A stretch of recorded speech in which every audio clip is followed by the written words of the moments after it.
Jai Hind and welcome to Dev Talks. This is Adi Achint. As you can see, I have with me Lieutenant General Ravi Shankar, who's been with me and who's been guiding me through a journey of study of China. On the same thought, we actually thought about something that, those of you who are interested in watching China regularly, we would come up with a China Watchers series, which will be done probably twice a month. We'll try and do it live. If you guys are interested, please let me know your feedback, how to do it, and how would you like to see us going forward with this, wherein we are going to discuss some of the biggest uh, news making stories that are coming out of China, which affect its being, affects its geopolitics, its relations with major countries in the world, and of course, its economy, its demography, its military, and so on and so forth. There's a lot to discuss about China. We'll start with this first one. As a matter of fact, in the past some time, there's been some very interesting stuff which has been coming out of China. So we want to take you through a couple of these things and try and analyze what these actually mean. China remains a mystery. Thank you, sir, for joining me. Oh, thanks a lot, Adi. It's a very interesting thing that you said we'll go live on China. We need to go live on China not because China is a mystery or something, and we need to know more about China. The more important thing why we need to go live on China is China is changing. Fast. And it's changing very fast. And understand this: any system is best understood when it is changing, and you need to track a system best when it is changing, so that your responses, your ideas, your way you behave with it are better.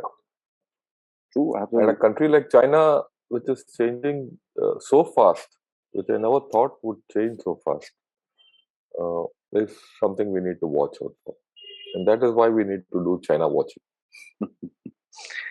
I think we'll be starting a whole new thing within India because everybody is commenting about Pakistan and so do we. But I think China is something that we need to analyze if we are to progress in the region and understand what's happening around us. So to begin Yeah. with, the Omicron is on right now. I mean, there's no better way to put it. India is also seeing surges. China started before us, and that's something that we understand. Incidentally, their media reports about 171 cases of yesterday, which is anybody's guess. Now, Xi Jinping had come out and very clearly said that they had defeated COVID. No masks. They had these pool parties in Wuhan. China is back. The whole propaganda campaign was done. Recently, the COVID whistleblower, Li Wengyang's death was literally, I won't say celebrated, but was remembered by a lot of people within China in their social media platforms. That tells you the people aren't stupid. They're observing stuff, and they're not. I mean, a lot many of them would believe the propaganda that is there, but a lot many of them are starting to question it. Isn't victory and a resurgence of COVID locking down cities like an embarrassment for the CPC and Xi Jinping himself? Yes, I think you're right there. They declared victory far too early. And then they had this zero COVID policy. Uh, Now there are a lot of cities which are going under lockdown. Xi'an is one example, 13 million strong city under lockdown. They say this is the worst after Wuhan, and they're now quite convinced within China that their zero COVID policy cannot last. The zero COVID policy has meant that extensive lockdowns where their economy has got hit. Right, that's one. The second thing which has come out very clearly is that the vaccines which they have developed are not were for the first variant, and they're very convinced that they're not good enough for this Delta variant and Omicron. So the transmission is going to take place. Now, as the transmission increases, which it will, uh, China, with due to its zero COVID policy, is an unprotected population, unexposed. Prevalence is very low. So this will hit them hard. If it doesn't hit them hard, the only way out is extensive lockdown, mass tracing and testing, and travel restrictions, more isolation. More isolation, more this thing is means There are no jobs. People don't get paid. People, you know, I read an article which said, look, for the past 1 month, we are under a lockdown. We can't travel. We can't do anything. We don't get paid either, but we have to eat. We have to still pay rent. At the bottom, it has started pinching them, right? So, plus the fact, because of this, their input costs are rising. Their factory, the cost of items at the factory have increased. Profits have gone down. Because of international isolation, they're not getting export orders. Because of this snafus, they're not even getting containers to export, even if they have. So they're in quite a mess. And this mess will only get even more complicated as more lockdowns start happening. So it is the zero lockdown, zero COVID policy of China is more a political statement to say that the communist system is better than any other system. And that is failing. That's important because this is a political issue for the future of China. Interesting part is that we know it doesn't transmit from food, but today morning I was reading an article where they had actually blamed the entire surge on Vietnamese dragon fruit. Well, that they can do what they want, but the fact remains that there are a lot of experts who have been shut down in China. Who, when I say shut down, their mouths have been shut. Who have said, "Look, let's start living with the virus like the rest of the world." True. Okay, China has chosen to live without the virus, and this is going to get impossible. The virus is not going away. In a place like USA or India or Europe or Britain, there is a surge. People are getting protected by the day. There might be casualties, there might be hospitalizations, but it'll go through, and their Communities economies have started reviving along with this. Whereas China is now getting into isolation, they're now getting into lockdowns where it is hitting their economy very deeply. That is true. So the higher number of cases, the more recoveries also has a positive angle to it. That many people are now protected for a Yes. certain time. So Yeah. I mean, And you also have to understand that the Western societies and even India have far more better vaccines to protect them, so there's a double. which the Chinese don't have. Yeah. Interesting. See the point. I mean, it's really sad because I saw a video and I tweeted it out. Also, they were putting these containment facilities under a flyover and biting cold in a Yeah. city in China. It's not, if you have a containment facility in biting cold, it's okay, it's still a facility. But what about a person who has to get up at 5 o'clock in the morning, stand in a queue in the cold to get himself tested? And God knows when. And has to wait for 2 to 3 hours to get tested. All this might be putting a damper on their economies, and that's one thing that is for sure. And but when you talk about the economy, there's something that came out which was common prosperity. We've discussed about this before. Nothing very Yeah. mysterious or nothing very new that has come out of China. One angle that I want to discuss is, the Chinese are now asking a lot of their stars, so-called the TikTok stars and these online influencers and stuff like that, to pay up back taxes. I know one girl who was asked to pay some $212 million as this thing. Jack Ma was sent abroad to probably get his money back from outside sources, and that's what the rumor is. There's a ban on cryptocurrency, and we also have reports of the Chinese and the North Koreans printing duplicate Chinese currency with the same serial numbers itself. What does all this tell you? Along with the real estate bubble that the Chinese themselves are reporting, which is going to explode with Evergrande and so on and so forth. What does that tell you in terms of what is their money power today? They call themselves a consumers and an exporters economy. How does this whole thing affect their system?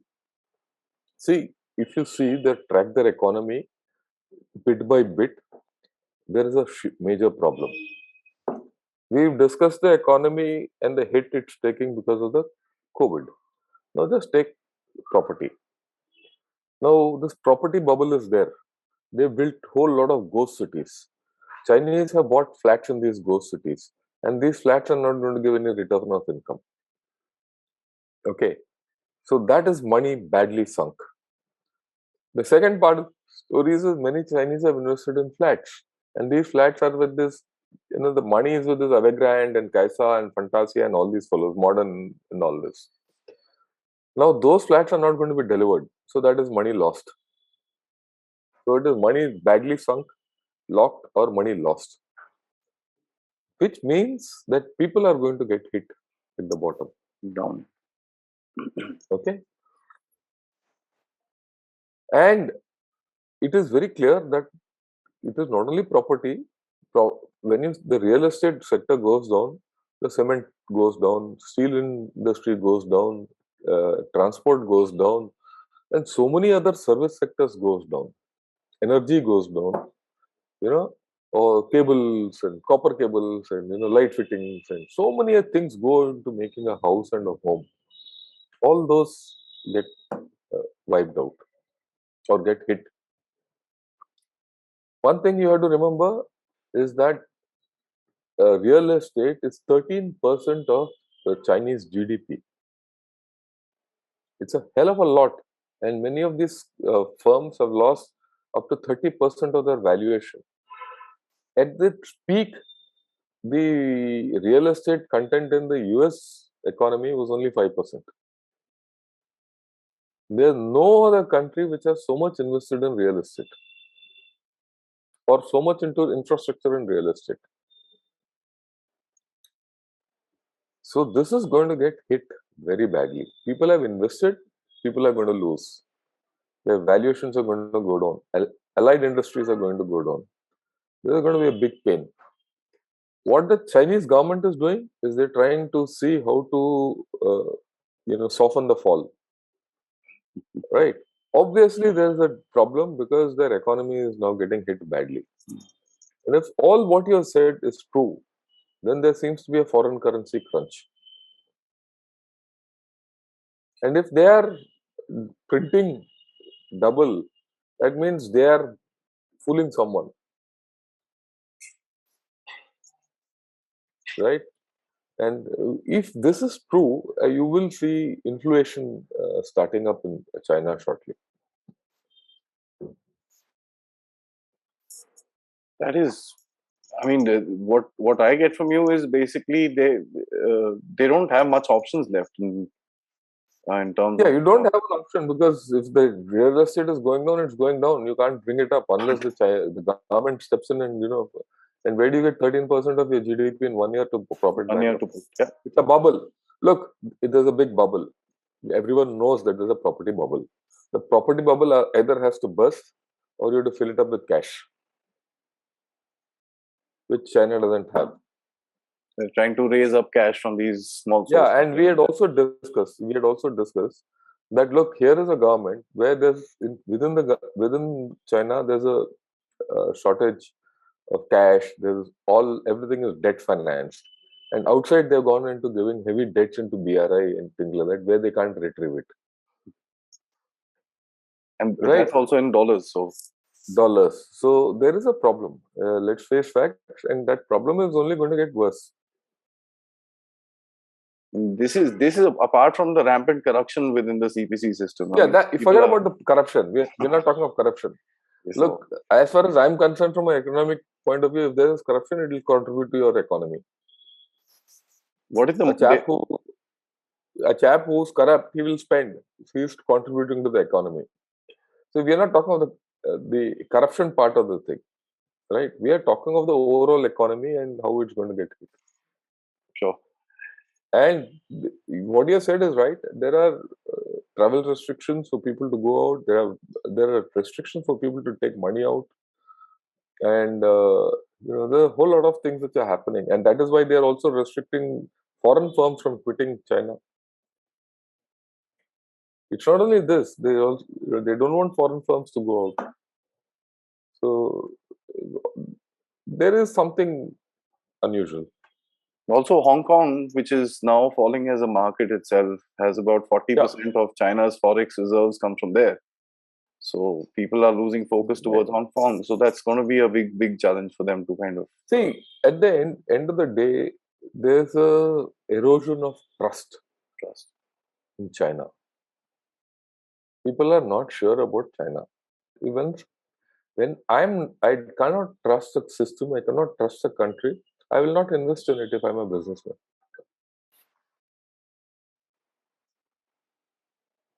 That's true. Right? Yeah. Another big problem that they are facing is actually not was is going to be population. A lot many people say that 2021 they're going to be the maximum, and after that it's their downfall. I personally bet my money on that they're between 1.2 to 1.3 billion people, not that 1.47, 1.5 that they claim. Their vaccination ratios and the numbers that they've put out tell you the story right there. Um, they, I mean, to put it funnily, they found a solution how to increase their population. They've got 90 million CPC members. They've all been encouraged to have the 3 children that the party wants. Uh, I have a term in my mind, but just to keep this conversation clean, I won't use it, but it's actually forced upon them. Doesn't China realize even if all of them conceive today, sir, let's just take it as a this thing, it'll take 18 years before any of them become effective workers. What happens till then? Look, the point is this. Uh, it's understood 18 years before that person becomes a working hand if you start today. Okay. Uh, their aim is right now, they know they are in a problem for population, and the population has already shrunk or it is peaked. Any case, South China Morning Post 3 months back came out and said it is peaked. So I'll take that as the latest, though, right? So it is going down. The population is aging, there's a fact. People are not getting married, is a fact. Their birth rates are going down, is a fact. In fact, the girls don't want to get married. As simple as that. Then the surplus of males. So the people, the young people, are not interested in listening to this government. That's what it tells me. In the earlier times, when they enforced this one-child policy, they could enforce it. People listened. People had to listen. Even if they didn't listen, they had to listen. And many of them adopted that one-child policy voluntarily, fired up by this communist, ideology. I think that has faded. That is why people don't want to listen to what the government is trying to tell them to do. And you can't force it. Of course, this issue of telling all Communist Party members to have a third child was more of a jibe, which went viral. Look, they should set the thing, but they can't because most of these fellows are old. The younger chaps are lesser. The Communist Party is also composes of older people. So they can't produce 3 children at this point of time, right? Right. So the overall thing is that the population will decline. The population won't heed to the government, which is a problem. The society will age for which they don't have pensions. The society, the working population is going to reduce, so the workforce will go down. Now, this is a skewed demography, so their consumption pattern will be different. They will not consume what China produces. They will need a different consumption. I mean, very simple. What you consume and what I consume is two different things because of our age differences. You want sugar, I don't want sugar. As simple as that. Right? So if China produces sugar, it can't consume it because of its old people. And if it cannot export, you're in a problem. That's the fundamental of demography. And if your economy is not going nowhere, well, I leave it at that.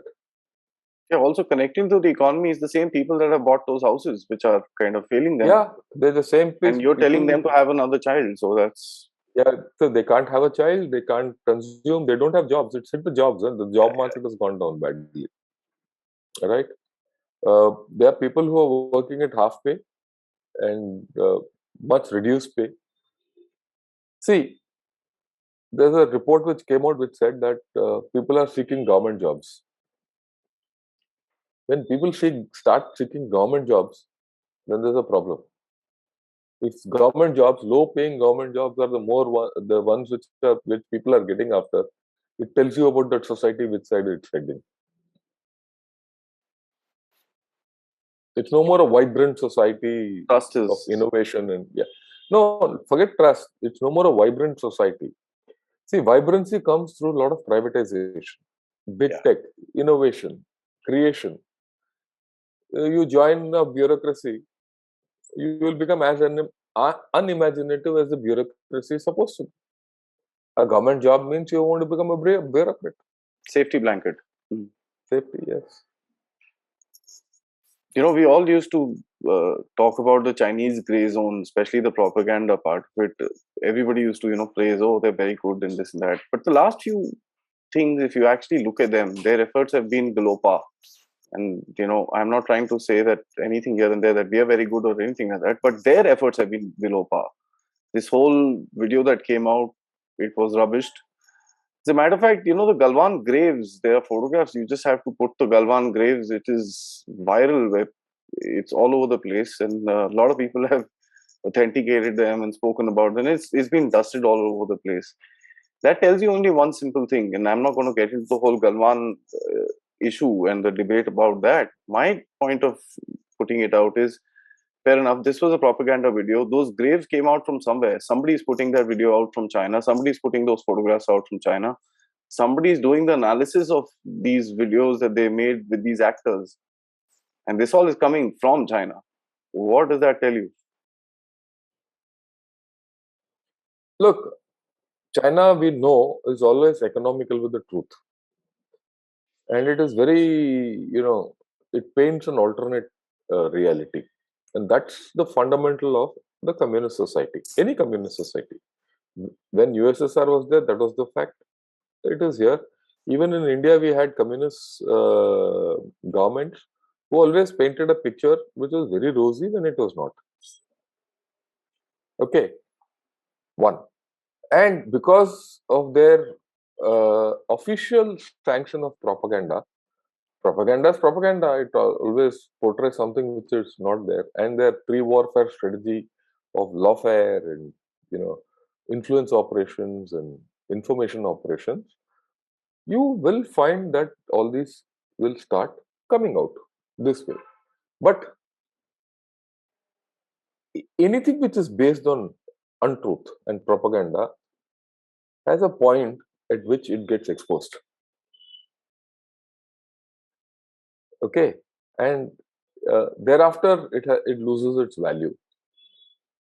Propaganda is good till you keep listening to it and the bubble doesn't burst. The moment the bubble bursts, that's the end of the story. Okay, so this is it.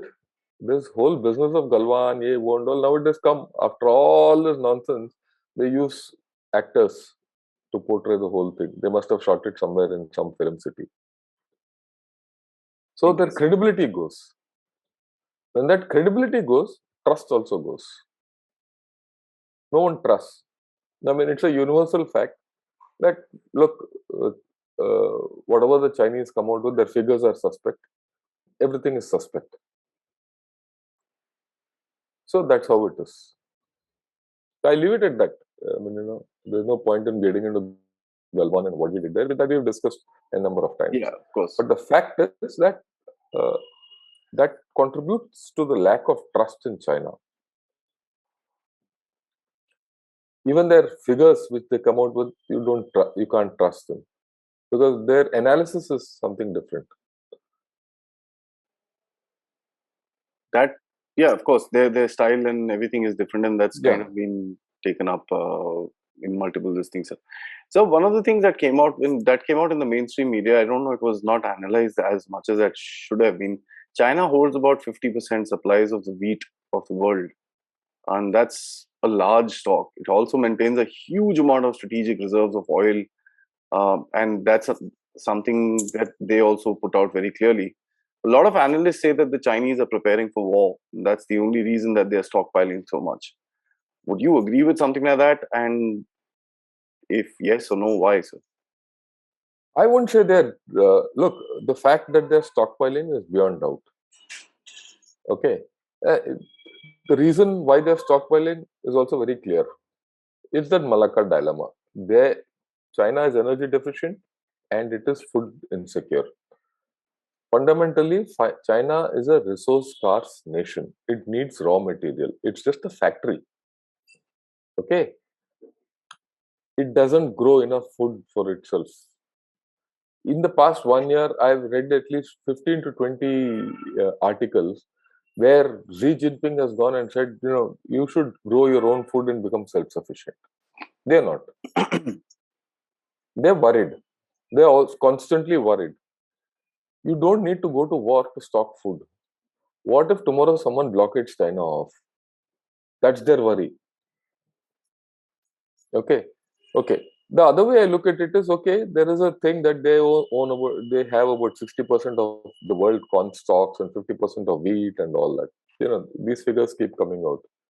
But is all this edible? There were also reports which I saw last year. I remember that very clearly, where many of these stocks were rotting, poorly managed. It is impossible for any country to stock so much beyond a point. It's something like our FCI godowns, which Yeah, of course. right? Only keep that much. You can only keep that much useful. The rest, 3-year-old, basically what it means, 50% of stock of wheat and 60% of corn and all that means it's a 3-year stock, basically. That means China is saying that, like, for 3 years, even if my food imports don't come, I'll survive. But how much of that is edible, usable? That is the question. Big question, sir. Big question, right? And of course, a lot of their food stock is for animals. They import pork. I mean, food insecurity and energy insecurity is part of China's daily living.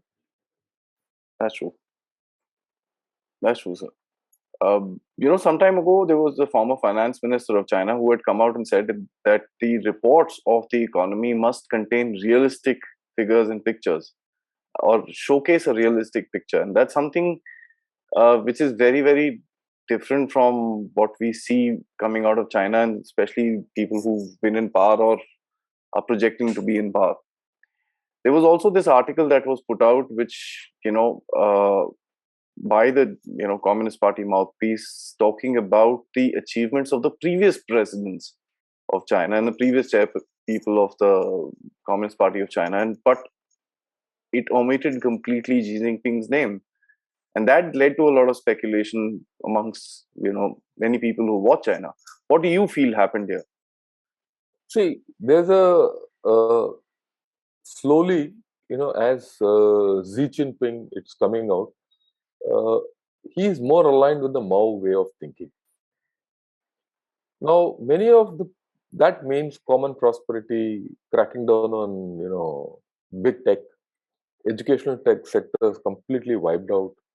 The property, crackdown on property. I mean, after all, if he had not put down the regulations on the property, market, they would have carried on merrily. All this is being done with a purpose, that one day the bubble doesn't burst. That's one way of looking at it. The second way of looking at it is that he wants control. He doesn't want China to become something like the West, where the government loses control. I've always propounded that the Xi Jinping and the Communist Party of China wants to be in power in a China which is not a superpower, but doesn't want to be out of power in superpower China. So they are very clear. They're just taking control, going back to hardline tactics to be in control of China. It's more of that. But equally, there are a lot of people who made China what it is today. Deng Xiaoping, Hu Jintao, and uh, Xi Jinping, they were accredited for getting in market reforms, getting China to be productive to what it is, and to take its economy to where it is today. Today, yes. And with they didn't that old thing of hide your strength, bide your time. Not a foolish thought, right? Well, but that's their thing, and this man has chosen to overturn it the other way around. That's their thought process.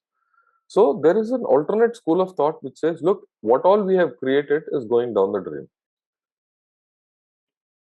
So I see that there is something happening where there's an alternate thinking process which is coming up, because there is also a problem at the people level which we discussed earlier. No Correct. jobs, Mm.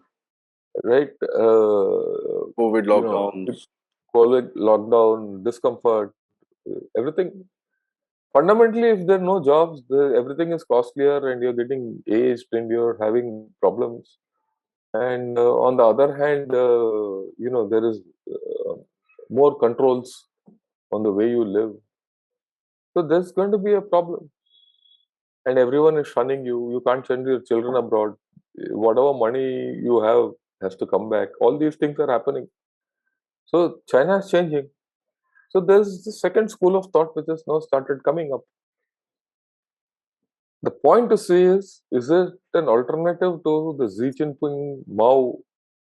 I mean, the alternative, there are two schools of thought in China, that is very clear. The Xi Jinping Mao school of thought, Deng Xi and Hu Jintao's school of thought. There are two, three, this thing. But will it become a rivalry? Is the question mark. Just a day or two back, I read an article where it said that Xi Jinping is putting every guy who is supposed to be his follower into powerful positions, and he's taking control of the system. Now, if he's taking control of the system, and later this year, middle of the year, he is going to become the third time, boss of China. He's going to have a purge of all these fellows who are now talking. So China is going to get into problems. Let's be very clear. And his policies are not economically driven; they're ideologically driven. Yeah, that's Okay. So if his power thing is ideologically driven, he's not. China is not going to prosper economically. Probably it will start declining. So this great theory of being the second pole after USA, etc., will now start getting discussed. I see that happening. a lot more. Yes. Yeah, as events have. Look, there's a subtle change between the reporting on China and the analysis on China, say 5-6 months back to now. Yeah, Five that's six months back, people said, USA is in decline, China is the next global power. Today, people don't talk of it. 6 months later, no one talks of that. people say threat. Yeah, threat is militarily it is still growing, so it will remain a threat. Okay, but people are now no more talking that China will take over the system, will X Y Z. That is out. Yeah, that's true. Sir. Even diplomacy, pace of diplomacy is Yeah, picked up quite high, quite fast. I mean, yeah, things are tuck, tuck, tuck, tuck moving. I agree with you. So, I'd like to end this discussion with India China. So, of course, there's the core commanders talks, which are going to happen on the 14th of January, and that's something I don't know how much we look forward for, but fair enough, let it happen. Communications need to go on. Previous 1.5 years has taught us something. The Chinese kind of put a lot of focus, as I mentioned earlier, on grey zone operations with India. The Foxconn factory issue in Chennai to these propaganda videos and so on and so forth, which has been in front of all of us and been reported by the mainstream media, now is being rubbished quite hard by the people who watch China. So I think somewhere down the line they will also realize that their deep state or the opposition within China would also realize that they've woken up somebody who was very merrily sleeping and not bothering China as per se. India's fingers into semiconductors, into poking its nose into now Myanmar, Sri Lanka, Afghanistan in a totally different way, in a different direction. Obviously, is going to be a threat to what they're trying to do in that entire region. Defense, I'm just going to leave it on the side. We know the kind of works which are happening, and there's rockets being fired and tested, and this and that, and so there's a whole lot that India is doing today that probably we were not doing before, focused towards China. Um the Chinese tried selling some arms to, not selling, of course, gifting some arms to the Pakistanis. There's some naval ships. I don't know the whole cash deal between the J10s to Myanmar. They've given a submarine. Now India walks over and is planning to finalize BrahMos deals with Vietnam and Philippines. So it's kind of a tit for tat sort of a thing, which has not been seen before with India and China. How do you see this situation being looked at from a Chinese angle as to what is happening now today?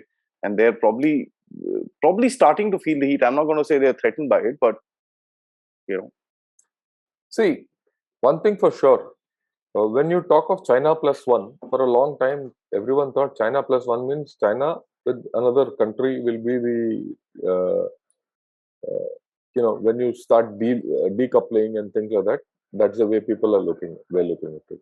What is coming out, which I had forecasted 1 year back, is that China plus one will not work. It will be China plus India, which means that India will become an alternate to China in the long run.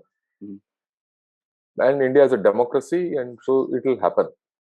It will happen. This is what I wrote 4 5 months back, and I'm very clear that it will happen, and it is happening.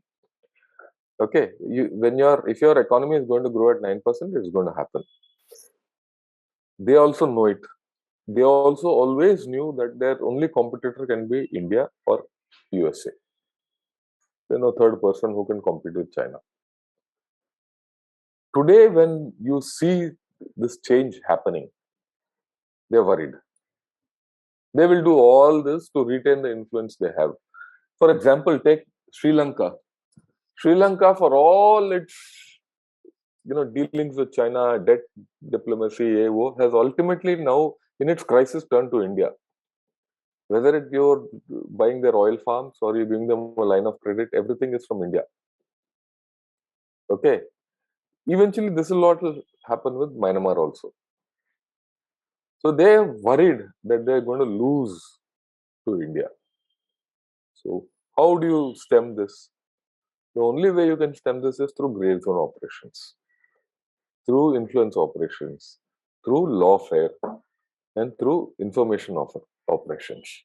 So in the next 2 to 3 years, as India rises, China declines, you will see more of this gray zone activities going on. And we need to be alive to the fact that we have to contend with China and the gray zone. How are you going to do that is a question. Because we don't have a setup. What shall I say? A setup to do these gray zone activities. Right? They will never come to war with India. They will never leave it. They cannot ignore you. So they'll do gray zone. Right? That's how I look at it. Interesting. So I think they've woken up a giant that they rather had left sleeping. I don't think they wanted I the suppose so. competition. In a way, they are this thing, but I don't think they're woken us up as much as they're going themselves to sleep. Interesting. Yeah. Probably the other way around. Glass Yeah. half full, glass half empty. Yeah, it's up to. Good, sir. I think this has been a good discussion. We've taken through some very important points, which are the overall factors that are playing out within China today. Its economy, demography, which is very funny actually when you look at it, when they're asking people to have more children. The COVID lockdowns, which are horrendously bad. And I mean, whatever said and done, they're human beings. When you look at those videos, no matter whatever you think about China as per se, but you do feel bad then looking at what is happening. And I'm sure I obviously you do feel bad about everywhere around the world when you see something like that. This coupled with a real estate bubble, with a lot of people are worried about, the world economy is worried about it, and of course the cheap tatty propaganda that the Chinese have been putting out, and I'm using that word in a very uh, with pun intended. Of course, their efforts were pretty good. Thanks, sir. I think, we'll schedule this in the next 10-15 days. Of course, as I said Yeah. earlier, we'll try and go live and see if we can take some people's questions and take this discussion to another level. So, thank you for watching the first episode of the first video that we've done for China Watchers. Till next time, sir, and we have to continue our PLA study. We'll get back to you with the next Yeah, episode. we'll do it. Till next time, sir. Jai Hind. Jai Hind and thank you.